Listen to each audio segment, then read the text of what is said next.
IIM UPSC tuitions only in Tirumala IAS institute Chaitanyapuri. Call చేసి ఇప్పుడే join అవ్వండి. శనివారం మంచిర్యాలలో మిస్సింగ్, సోమవారం కరీంనగర్లో డెడ్ బాడీ. కరీంనగర్ జిల్లా గంగాధర మండలం కొండనపల్లె శివార్లో ఓ మృతదేహం కేసులో తవ్వే కొద్ది కీలక విషయాలు బయటకొస్తున్నాయి. నిన్న కరీంనగర్ టు జగిత్యాల జాతీయ ప్రధాన రహదారిపై గుర్తు తెలియని మృతదేహం మమత అనే మహిళదిగా పోలీసులు గుర్తించారు. అయితే శనివారం మంచిర్యాల జిల్లాలో మిస్సింగ్ అయిన మమత కరీంనగర్లో డెడ్ బాడీగా తేలడంతో కలకలం రేపింది. ఇక మమత మిస్సింగ్ అయిన సమయంలో ఆమెతో పాటు ఓ బాలుడు ఉన్నాడు. దీంతో ఆ బాలుడు ఎక్కడా అనే ప్రశ్నలు తలెత్తుతున్నాయి. ఇంతకు మమతను ఎవరు హత్య చేశారు, ఎందుకు హత్య చేశారు, మరి ఇంతకు ఆమెతో ఉన్న బాలుడెక్కడా? ఇదిగో ఇప్పుడు ఇదే ప్రశ్న ఈ కేసులో కీలకంగా మారింది.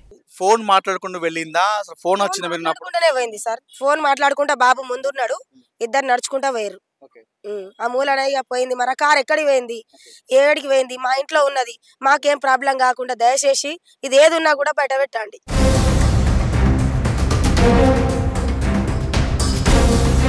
మంచిర్యాల జిల్లాకు చెందిన మమతకు 4 ఏళ్ల క్రితం భరత్ అనే వ్యక్తితో వివాహమైంది. వీరికి ఓ బాబు కూడా ఉన్నాడు. అయితే గత కొన్ని నెలల కిందట భర్త భరత్తో చిన్న గొడవ కారణంగా తన మిత్రురాలి దగ్గరకొచ్చి అక్కడే ఉంటుంది.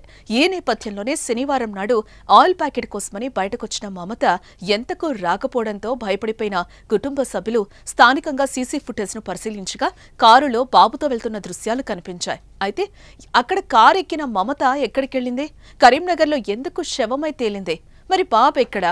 ఇప్పుడు కుటుంబ సభ్యులకు కూడా తెలియని ప్రశ్నలివే. అంటే మీకు ఏమైనా అనుమానం కలగడం జరిగిందా? ఎవరైనా 2-3 రోజులు ఎవరైనా మీ ఇంటికి వచ్చినట్టు ఇంటి చుట్టుపక్కల ఎవరైనా తిరగడము ఏదైనా మీకు అనిపించింది అక్కడ ఆ సమయం? చుట్టుపక్కల అంటే నేను బయటకు వెళ్ళి చూడలేదు సార్. నాకు ఫీవర్ వచ్చింది, నేను పడుకొని ఉన్నా. ఇక నాకు కొద్దిగా ఆరోగ్యం బాగాలేకుంటే పడుకొనే ఉన్నా. ఇక ఆమె అప్పాలు చేసుకుందామని చెప్పేసి ఆయిల్ తీసుకొస్తా, పిల్లగాని పట్టుకొని పోయి కురుకురేలు అవి ఇవి కొనుక్కొని ఆయిల్ తీసుకొని వస్తా అని పోయింది. ఇక పోయిన మనిషి అయితే ఇంతవరకు ఇక చనిపోయిందని ఈ పొద్దున సుమ టీవీ వీడియో చూసిన తర్వాత మేము అక్కడ మంచిర్యాల పోలీస్ స్టేషన్లో, నస్పూర్ పోలీస్ స్టేషన్లో పోయి అది ఇట్లా చూపించి ఏమన్నా కాదా కంప్లైంట్ ఇచ్చి వచ్చేసినాం సార్ ఈడికి.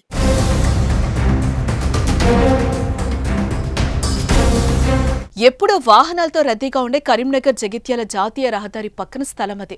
గంగాధర మండలం కురుక్యాల వరద కాలువ సమీపంలో ఉదయం 25 నుంచి 30 ఏళ్ల గుర్తు తెలియని మహిళ మృతదేహాన్ని గుర్తించిన స్థానికులు పోలీసులకు సమాచారం ఇచ్చారు. మృతి చెందిన మహిళ ఎరుపు రంగు టీషర్ట్, కాఫీ రంగు నైట్ ప్యాంట్ ధరించుంది. మహిళ మెడలో పుస్తెల్తాడు, ముక్కు పుడక, కాళ్లకు మెట్టెలు కూడా ఉన్నాయి. ఈమె ముఖంపై గాయాలు, మెడకు తువ్వాలు, ముక్కులోంచి రక్తం కారిన మరకలు కనిపించాయి. దీంతో ఆమెను ఎవరో హత్య చేసినట్లు భావించారు. ఈ దిశగా విచారణ చేపట్టిన పోలీసులు మంచిర్యాల జిల్లాకు చెందిన మమతగా గుర్తించారు.